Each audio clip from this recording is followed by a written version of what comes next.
Well, hi, this is session 4 of our first series, and the series in faith, culture, and society. We're looking at principles of history, biblical principles that have influenced history and government in many, many different areas. So I want to welcome you.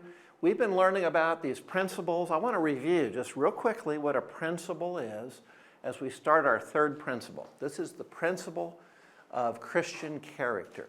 Principle is the cause, source, or origin of a thing. So anything has a cause, source, or origin for it. A principle is that from which anything springs. It's like a seed.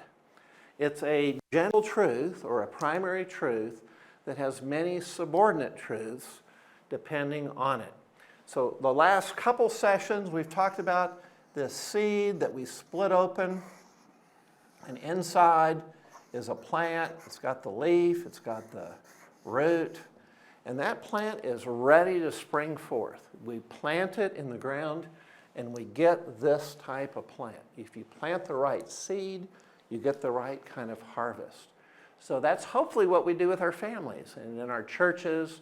We're planting biblical truth and we'll get a biblical harvest, a spiritual harvest. Now, one passage that I think is very, very important to think of Christian character. Christian obviously means of or pertaining to Christ. Of or pertaining to Christ. Character is what we all want to see our character improve. So what is character?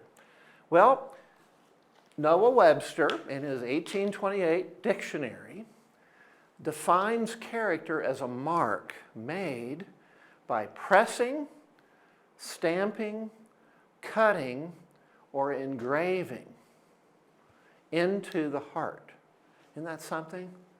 Character is a mark. It marks you. You look a different way when you have character. It's marked in your thinking. It's marked in how you behave. And it's there because something has pressed into you. It's cut into you. It's engraved or stamped into you. Sounds pleasant, doesn't it? Stamping somebody.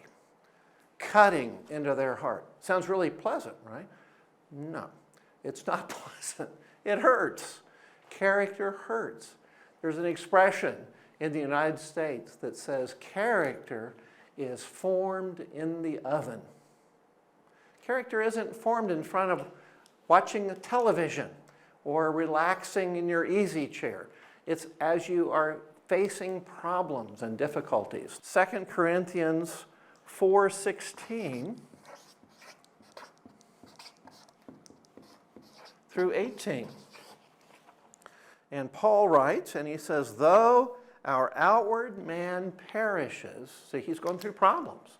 His outward man is perishing, yet the inward man, the heart, is being renewed day by day.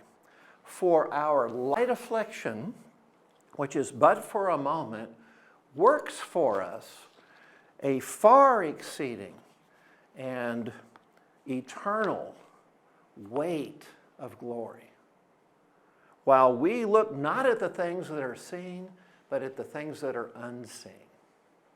For the things that are seen are temporal, but the things that are unseen are what? Eternal, right? So we're to keep our eyes not on the seen, but we want them on the unseen. Keep looking to the eternal. As you go through things in life, what is God teaching me? What is he teaching me about himself? How is he shaping my character? How is he shaping my life? See, that's that principle.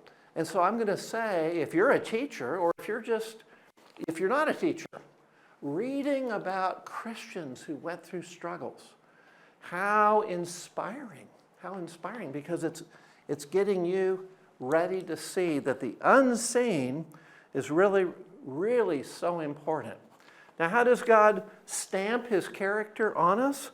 Well, He does it in a lot of ways in our heart through struggles, difficulties, trials. He does it through things that don't work out, things that were disappointments, and how we respond to that, see, how we keep our heart on Him, how we look at the unseen and don't just get consumed by what happened here, our failure, our discouragement, whatever it is, but we keep our heart on that unseen, far beyond all comprehension. Wow, that's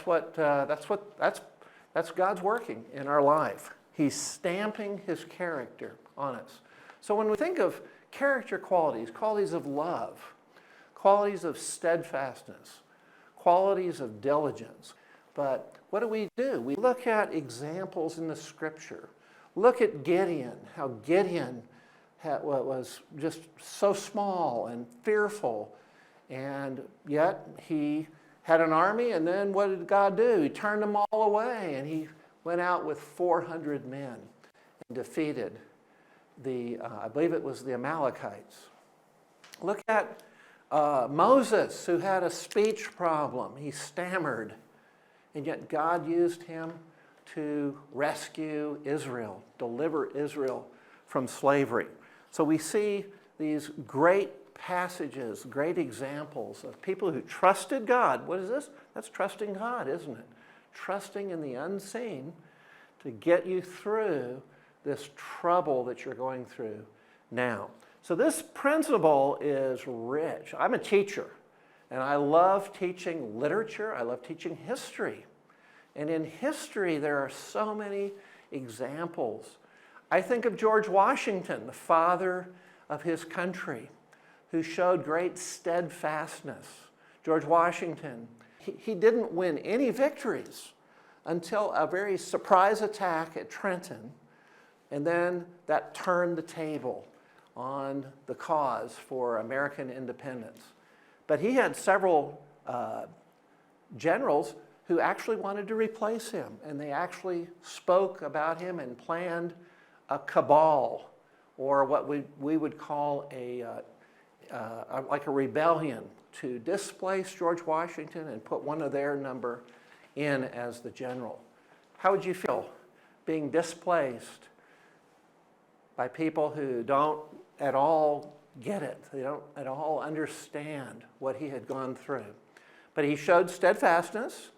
He served without pay in the Continental Army. He served from 1775 all the way to 1781 in the Battle of Yorktown.